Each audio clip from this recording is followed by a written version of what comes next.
Vamos lá, pessoal, para a continuação da correção. Questão 8. Uma massa gasosa ideal realiza uma expansão isotérmica. Nesse processo, pode-se afirmar que, vejam, como a reação é uma reação isotérmica, o que é que vai acontecer? A temperatura vai ser constante.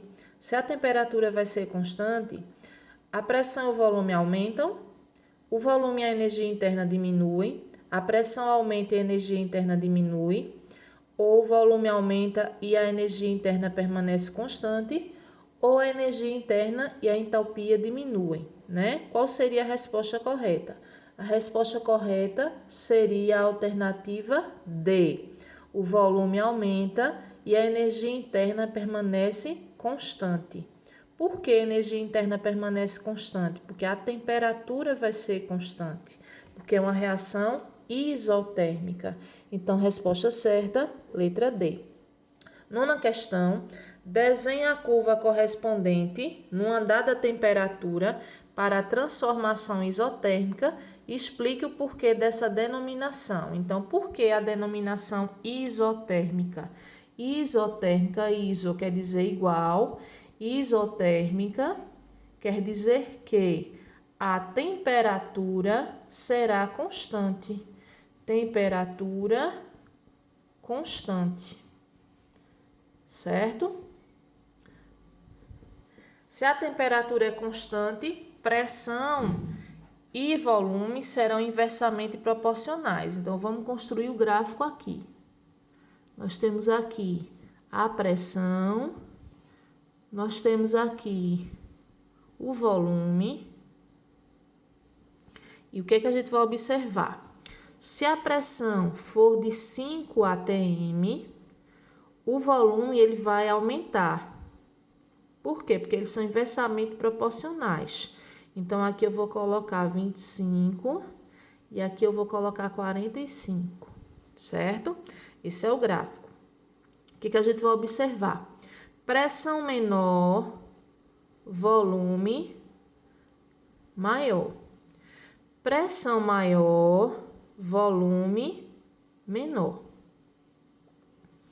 O que a gente percebe com isso? A curva que vai se formar vai ser nesse sentido aqui, ó. Certo? Esse sentido é o de uma transformação isotérmica. Vamos para a próxima questão. Próxima questão, ela diz assim: desenhe a curva correspondente numa dada pressão para a transformação isobárica. Explica o porquê dessa denominação. Gente, isobárica é uma transformação em que a pressão será constante. Pressão constante. Quando a pressão é constante, a temperatura e o volume, eles têm valores semelhantes. Então, se a pressão é constante, volume aumenta, temperatura aumenta. Se a pressão é constante, volume diminui, temperatura diminui, certo? Eles não são inversamente proporcionais, não. Então, a gente vai ter aqui o gráficozinho com volume e temperatura. Temperatura eu vou colocar aqui 15 graus Celsius e 50 graus Celsius. E volume eu vou colocar 18 litros e 30 litros. O que a gente vai perceber com isso? Que como eles são relativamente semelhantes, então se o volume ele é menor, a temperatura é menor. Se o volume ele é maior, a temperatura também será maior.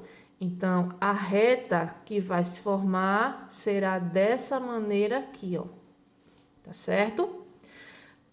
Vamos para a questão 11, última questão desse exercício. Desenhe a curva correspondente num dado volume, ou seja, num dado volume, transformação é isométrica, ou isocórica, ou isovolumétrica. Isso quer dizer o quê?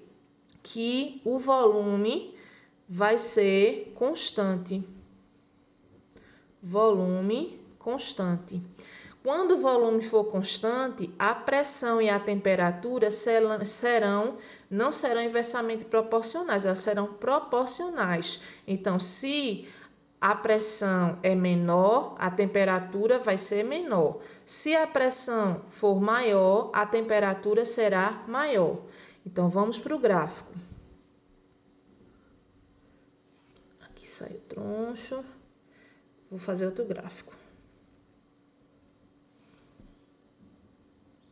Certo? Aqui nós vamos ter a pressão e aqui nós vamos ter a temperatura. Então, vamos colocar aqui pressão 50 e pressão 35, temperatura 18 e temperatura 30. Então, quando a pressão ela for menor, a temperatura também será menor. Quando a pressão ela for maior, a temperatura também será maior. Então, o gráfico vai ficar dessa maneira, certo? Então, terminamos a correção dessas questões. Espero que vocês tenham respondido direitinho. Caso tenha alguma dúvida, é só entrar em contato.